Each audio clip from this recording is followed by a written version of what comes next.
Hello friends, once again we are back with a new video and this story is going to be very interesting. The lizard and the scent. मेरे बोले हुए English शब्दों पर ठीक से ध्यान देना क्योंकि जैसे मैं इन शब्दों को प्रोनाउंस करता हूँ बिल्कुल वैसा ही आपको करना है क्योंकि यहाँ पर लिखा है लिजर्ड, कुछ लोग इसे प्रोनाउंस करते हैं लिजार्ड, तो ये गलत होगा। इसका हमारा प्रोनाउंसिएशन होगा लिजर्ड, ठीक है। The lizard and the saint, इसे सेंट पढ़ते हैं, कुछ लोग सेंट पढ़ते हैं, सेंट नहीं बल्कि सेंट इस तरह बोलते हैं। The lizard and the saint, यानी लिजर्ड का मतलब होता है छिपकली, सेंट का मतलब संत। You can see him here and the lizard you can see it here. The lizard and the saint यानी छिपकली और संत। क्या है इन दोनों के बीच की कहानी, चलिए देखते हैं। आज की ये वीडियो बहुत ही ज़्यादा हेल्पफुल होने वाली है आप लोगों के लिए क्योंकि इंग्लिश बोलने के लिए ये एकमात्र बहुत ही अच्छा तरीका है। क्योंकि कहानी के तरीके से जब हम इंग्लिश बोलना सीखते हैं तो हमें पता चलता है कि हमें किस सिचुएशन में कौन सा सेंटेंस यूज़ करना है, किस सिचुएशन में कैसे किस सेंटेंस को यूज़ करना है। चलिए देखते हैं, वीडियो को शुरू करते हैं। There was a wicked saint who lived in a village. हमेशा की तरह देयर का यहाँ पर कोई मतलब नहीं है, वैसे तो देयर का मतलब होता है वहाँ, लेकिन यहाँ पर देयर सब्जेक्ट की जगह पर इस्तेमाल किया गया है। There was a wicked saint who lived in a village. Wicked का मतलब दोस्तों क्या होता है, शैतान, दुष्ट, पापी। और यहाँ पर हु का मतलब वैसे तो कौन होता है, लेकिन यहाँ पर हु का मतलब है जो। There was a wicked saint यानी कि एक दुष्ट संत था, ठीक है। Who lived in a village. Who lived, देखिए लिव की सेकेंड फॉर्म लिव्ड, ये एक पास्ट इंडेफिनिट टेंस का एक सेंटेंस है, इसलिए लिव की second form lived. Who lived यानी जो रहता था, कहाँ पे, इन अ विलेज। विलेज का मतलब दोस्तों होता है गांव, यानी एक गांव में, ठीक है। यानी कि who lived in a village यानी कि जो कि एक गांव में रहता था। Although saints were very pious. Pious का मतलब दोस्तों होता है पवित्र, धर्मात्मा। ऑल्दो का मतलब होता है हालांकि, ठीक है। तो ऑल्दो द सेंट्स यानी कि यहाँ पर देख लिए सेंट का प्लूरल है, यहाँ पर सेंट में एस लगा हो यानी प्लूरल है, यानी एक संत की बात नहीं हो रही यहाँ पे एक से ज़्यादा संत की बात हो रही है। एल्दो द सेंट्स यानी कि जो संत होते हैं, वेयर वेरी पायस, वो कैसे होते थे, और वेरी यानी बहुत, पायस का मतलब पवित्र, यानी कि हालांकि जो संत होते थे वो बहुत पवित्र होते थे। दिस सेंट यानी कि ये वाला संत, जो ये संत है, this saint was the opposite. Opposite का मतलब होता है विरोधी, विपरीत या आमने सामने, यहाँ पर विपरीत मतलब है इसका। बट दिस सेंट यानी ये संत वॉज द अपोजिट यानी उसका उल्टा थे। दिस सेंट वॉज अपोजिट यानी ये जो संत थे वो उसके अपोजिट थे यानी विपरीत थे। यानी कि जो और भी बाकी संत होते हैं वो बहुत ही पायस होते हैं यानी कि पवित्र होते हैं, बस this saint was the opposite यानी ये संत जो थे वे उसके विपरीत थे। He was very cunning and selfish. Cunning का मतलब क्या होता है, कनिंग का मतलब होता है सयानापन, चालाकी, चतुराई। सेल्फिश का मतलब होता है स्वार्थी। एक चीज़ मैं आपको और बता दूं, इसमें जो वर्ड मीनिंग है और इस स्टोरी का मैंने फ़ोटो क्लिक करके मैंने अपने टेलीग्राम चैनल में डाल दिया, उसका लिंक मैंने इस वीडियो के डिस्क्रिप्शन में डाला है। वीडियो देखने के बाद आपको लिंक पर क्लिक करके टेलीग्राम चैनल को ज्वाइन करना है और वहाँ से इस स्टोरी का फ़ोटो निकालना है और वर्ड मीनिंग का भी निकालना है, अच्छे तरीके से उसे लर्न करना है। आगे देखते हैं। He was very cunning and selfish यानी ही वॉज़ वेरी, वेरी मतलब बहुत होता है, कनिंग का मतलब चतुर, सेल्फिश यानी स्वार्थी। ही वॉज़ वेरी कनिंग यानी वो बहुत चतुर था, एंड सेल्फिश और स्वार्थी था, ठीक है, यानी कि वो बहुत स्वार्थी और चतुर था। आगे, he was not humble and kind. Humble का मतलब होता है विनम्र, काइंड का मतलब होता है दयालु, यानी वो विनम्र और दयालु नहीं था। He used to chase away anyone approaching his hut. Hut का मतलब होता है झोपड़ी। यहाँ पर यूज्ड टू का इस्तेमाल देख सकते हैं। यूज्ड टू का इस्तेमाल हम तब करते हैं जब हम बीते हुए समय में कोई काम किया करते थे। तो ये जो संत थे ये क्या किया करते थे, he used to chase away. Chase away का मतलब होता है भगाना या हटाना, ठीक है। तो he used to chase away यानी ये जो संत थे वो चेज अवे किया करते यानी भगाया करते थे किसको, एनीवन यानी हर किसी को, अप्रोचिंग हिज हट। अप्रोच का मतलब देखिए क्या होता है, पहुंच, नज़दीक या निकटता, यानी जो भी इनके झोपड़ी के निकट आता उसे he use to chase away, यानी वो भगा दिया करते थे। People did not like him, past indefinite tense का एक सेंटेंस है, उसका नेगेटिव सेंटेंस है।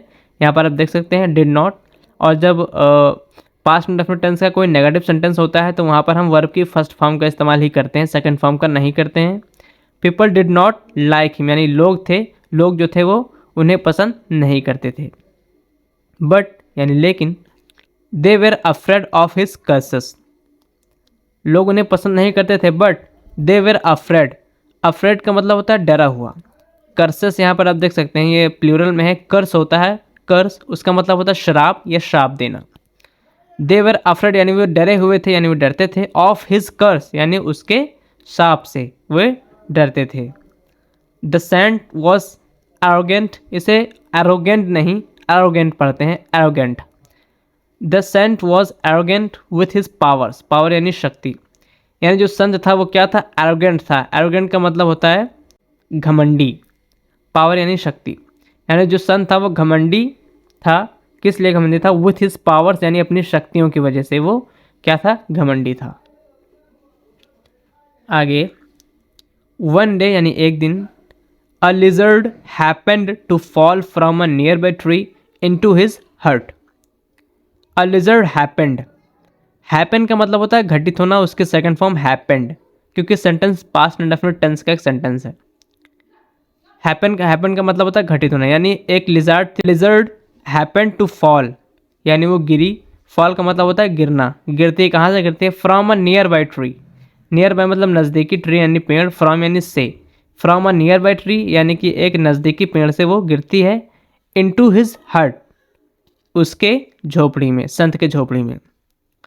The saint turned very angry, turn का मतलब क्या होता है, टर्न का मतलब होता है बदल जाना या मोड़ना। The saint turn very angry यानी जो संत था वो बहुत गुस्सा हो गया, यानी गुस्से में बदल गया। He shouted at the lizard, past indefinite tense का ये भी सेंटेंस है। शाउट की सेकंड फॉर्म शाउटेड, इसका मतलब होता है चिल्लाना। ही शाउटेड यानी वो चिल्लाया, एट द लिजर्ड यानी कि लिजर्ड पर यानी छिपकली पर। Get out of my house immediately, immediately का मतलब होता है शीघ्र ही, जल्दी ही। Get out of my house यानी मेरे घर से बाहर निकलो, इमिडिएटली यानी जल्दी ही, उस संत ने उस छिपकली से कहा। और आई शैल कर्स यू, नहीं तो आई शैल कर्स यू यानी कि मैं तुम्हें श्राप दे दूंगा। The lizard ran away to save his life, the lizard ran away, यहाँ पर आप देख रहे हैं रैन अवे, रन के साथ जब अवे का इस्तेमाल होता है तो समझ जाइए रन के साथ अवे का इस्तेमाल तभी होता है जब कहीं से तेजी से डर के भागा जाता है, ठीक है। तो द लिजर्ड रैन अवे यानी कि जो छिपकली थी वो भाग गई, टू सेव यानी बचाने के लिए, हिज लाइफ यानी अपनी जिंदगी। नॉट मेनी डेज लेटर, आगे देखते हैं। Not many days later, many मतलब होता है कई सारे, डेज यानी दिन, लेटर मतलब होता है बाद। नॉट मेनी डेज लेटर यानी कि कई सारे दिन बाद नहीं, बल्कि कुछ ही दिन बाद। द सेम लिजर्ड यानी वही छिपकली, स्लिप्ड, देखिए स्लिप का मतलब होता है फिसलना। अब चूंकि जो सेंटेंस है पास्ट इंडेफिनिट टेंस का सेंटेंस है, इसलिए स्लिप के second form slipped. Same lizard slipped यानी वही छिपकली, स्लिप्ड यानी फिसली, कहाँ से, फ्रॉम द ट्री, फ्रॉम का मतलब होता है से, फ्रॉम द ट्री यानी पेड़ से। एंड, और यहाँ पर फील लिखा हुआ है, थोड़ा टाइपो हो गया, फील नहीं बल्कि यहाँ पर फेल होना चाहिए, FELL फेल, फॉल के सेकंड फॉर्म फेल, वही होना चाहिए यहाँ पर फेल लिखा है, ये गलत है। एंड फेल और गिरी, अगेन यानी फिर से। This time the saint could not control his anger, this time यानी इस बार, the saint could not control, could का इस्तेमाल ठीक वैसे होता है जैसे हम कैन का इस्तेमाल करते हैं सकता है के लिए, तो कैन का पास्ट होता है कुड यानी सकता था।